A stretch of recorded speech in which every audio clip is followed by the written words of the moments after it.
Hello বন্ধুরা, আজকে যে ভিডিওটা তোমাদের সাথে আমি শেয়ার করতে যাচ্ছি, এই ভিডিওটা হয়তো তোমাদের চোখে পড়েছে। আর তোমরা হয়তো এই ভিডিওটা দেখে অনেকে অনেক দুঃখ পেয়েছো, কারণ গত দুদিন যাবত এই ভিডিওটা ইউটিউবে হোক আর ফেসবুকে হোক ঘোরাঘুরি করছে। এই মর্মান্তিক ভিডিওটা নিয়ে আজকে বিশেষ কিছু আলোচনা করতে চাই তোমাদের সাথে। খুবই হৃদয়ে বেদনাদায়ক একটা সিচুয়েশন এখানে তৈরি হয়েছে। একটা ফ্যামিলির 7 জন লোক এই ঝর্ণার জলে আটকে পড়েছে। তারা একটা সেলফি তোলার জন্য এই ঝর্ণার জলে নেমেছিল যখন ঝর্ণার জলটা কম ছিল, কিন্তু সেলফি তোলার দরুন এখানে জলটা আস্তে আস্তে বাড়তে থাকে। আর এতটাই বেড়ে যায় অ্যাট লাস্ট যে তারা এখান থেকে আর পা নড়াতেই পারছিল না। আর এখানে ফ্যামিলির লোক তাদেরকে বাঁচানোর জন্য গাছের শেকড় বাকড় যা পাচ্ছিল তাদের দিকে ছোড়ার চেষ্টা করছিল, কিন্তু দুর্ভাগ্যবশত তাদের এই চেষ্টাটা সফল হয়নি। জল একসময় এতটাই বেড়ে যায় কি তারা নিজেদেরকে সামলে ধরে রাখতে পারলো না। আর এক এক করে এই জলের নিচে তলিয়ে গেল 7টা মানুষ, তার মধ্যে 2জন লোক সাঁতরে বেঁচে ছিল আর তাদেরকে ডাক্তার বাঁচানোর চেষ্টা করছে। আর বাদ বাকি লোক এই জলে নিখোঁজ হয়ে যায় আর তাদের ডেড বডিও খুঁজে পাওয়া যায় না, এটাই শোনা যাচ্ছে। আর এখানে যে তারা ঘুরতে এসেছিল তারা তো কোনো প্রস্তুতি নিয়ে আসেনি, তারা তো জানতো না যে তাদের সাথে এই রকম একটা দুর্ঘটনা হতে চলেছে, এরকম একটা ভয়ানক একটা পরিস্থিতিতে তারা পড়তে চলেছে যে তাদের সাথে রশি নিয়ে বেরোবে বা অন্য কিছু নিয়ে বেরোবে। এইভাবে তো মানুষ প্রস্তুত হয়ে বাড়ায় না বাড়ির থেকে। তো সুতরাং একটা সেলফি জীবনের থেকে কোনো অংশেই মূল্যবান হতে পারে না। আমাদের জীবনের থেকে সেলফির মূল্য কি বেশি আপনারাই বলুন। তাই সেলফি নেওয়ার চক্করে কোনো ধরনের রিস্ক আপনারা নেবেন না। আমি অনেক দেখেছি সামনে থেকে অনেকেই সেলফি তোলার জন্য নিজের জীবনের পরোয়া করে না। যারা এরকম করে তাদেরকে আমি বলতে চাই যে তোমরা যখন বাড়ি থেকে বের হও, তোমাদের বাবা মা আত্মীয় পরিজন তোমাদের পথ চেয়ে বসে থাকে কখন তোমরা ঘরে ফিরবে। তো তাদের কথা অন্তত চিন্তা করে নিজের জীবনকে মূল্য দাও। আর সেলফির পেছনে ভেগো না, সেলফির জন্য নিজের জীবনের বাজি রেখো না এইভাবে। আমরা জানি কপালে থাকলে বিপদ যে কোনো জায়গায় হতে পারে, তাই বলে কি ঘরের মধ্যে নিজেদের জীবনকে নিজেদেরকে সীমাবদ্ধ রাখবো? বাইরে নিশ্চয়ই ঘুরতে যাব, কিন্তু তার সাথে সাথে নিজেদের সচেতন হওয়া একান্তই প্রয়োজন। চোখ কান খোলা উচিত বাইরে গেলে, কারণ এই সিজনে বর্ষার সিজনে পাহাড়ে গেলে খুবই রিস্ক। ধস নামার থাকে, ধস নামার অনেক চান্স থাকে। আর এরকম ঝর্ণার পাশে বা নদীর পাশে গেলে হঠাৎ করে জল বাড়ারও অনেক চান্স থাকে। তো সুতরাং এই টাইমে পাহাড় আর ঝর্ণা নদীর কাছে না যাওয়াই উচিত। জল যেমন আমাদের জীবন দেয়, তেমন জলের ভয়ঙ্কর রূপ কিন্তু আবার জীবন কেড়ে নিতেও পারে। মা বাবা ছোট ছোট বাচ্চাদের জড়িয়ে ধরে চিৎকার করছে বাঁচার জন্য, আর এই চিৎকারের সাক্ষী হচ্ছে এই সুন্দর ঝর্ণাটা। এই সুন্দর ঝর্ণা হয়ে উঠেছিল সেই সময় ভয়ঙ্কর এক ঝর্ণার রূপ। এদের চিৎকারে, বাঁচার চিৎকারে, বাঁচার আর্তনাদের চিৎকারে। আর আত্মীয় পরিজন ভাবছিল হয়তো বেঁচে যাবে, কিন্তু সত্যি শেষ পর্যন্ত আর শেষ রক্ষা করে উঠতে পারলো না।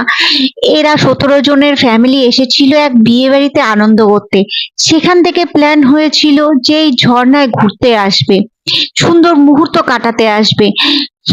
এই সুন্দর মুহূর্তের ফটো মোবাইলের ফটো ফ্রেমে উঠিয়ে রাখবে, যাতে বাড়িতে গিয়ে আবার সেগুলো দেখতে পারে। তার জন্যই তো আমরা সেলফি তুলি, তাই না? কিন্তু এই সেলফি লাস্ট পর্যন্ত যে এই জীবনের লাস্ট সেলফি হয়ে যাবে, এইটা আর বুঝতে পারলো না তারা। আর এই 7টা জীবন, নিষ্পাপ শিশুগুলো ভেসে গেল এই ভয়ঙ্কর জলের তলায়। ভিডিওতে দেখা যাচ্ছে ডাঙার থেকে আত্মীয় পরিজন তাদেরকে ইশারা দিয়ে বলছে একে অপরকে জড়িয়ে ধরে থাকো যাতে তোমরা না পিছলে যাও। কিন্তু এই বড় বড় ঢেউয়ের সামনে তারা 7 জন কিছুই না। সেই বড় বড় ঢেউয়ের সামনে কিছুতেই তারা টিকে থাকতে পারলো না। প্রথমে মা, বাচ্চা হাতে নেওয়া মা পড়ে গেল, তারপর আস্তে আস্তে এক এক করে পড়ে গেল সবাই। বাচ্চারা তো আগেই তলিয়ে গেল। আর শোনা গেছে 2জন সাঁতরে উঠেছে ডাঙায়, কিন্তু তাদের দুজনেরও খুব খারাপ পরিস্থিতি। তাদেরকে বাঁচানোর জন্য ডাক্তার মরিয়া হয়ে উঠেছে। বাকি 5 জনের মধ্যে 3 জনের দেহ পাওয়া যায় আর 2 জনের দেহ এখন পর্যন্ত খোঁজ মেলেনি, এটাই শোনা যাচ্ছে। এই পরিবারটি যদি জানতো এদের সাথে এখানে এত বড় দুর্ঘটনা হতে চলেছে যেটা তারা সারা জীবনেও ভুলতে পারবে না, তাহলে কি এরা এইখানে পা রাখতো? পা রাখার সাহস পেত? তাহলে তো এরা ভুলেও এখানে আসতোই না এই ভয়ঙ্কর একটা পরিস্থিতিতে পড়ার জন্য। আনন্দের মুহূর্তগুলো কিভাবে এদের জীবনে নিমিষেই একটা দুঃখের আর ভয়ঙ্কর একটা স্মৃতিতে পরিণত হয়ে গেল, আর যেটা এদের ফ্যামিলির লোক জীবনেও ভুলতে পারবে না।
থাকুন।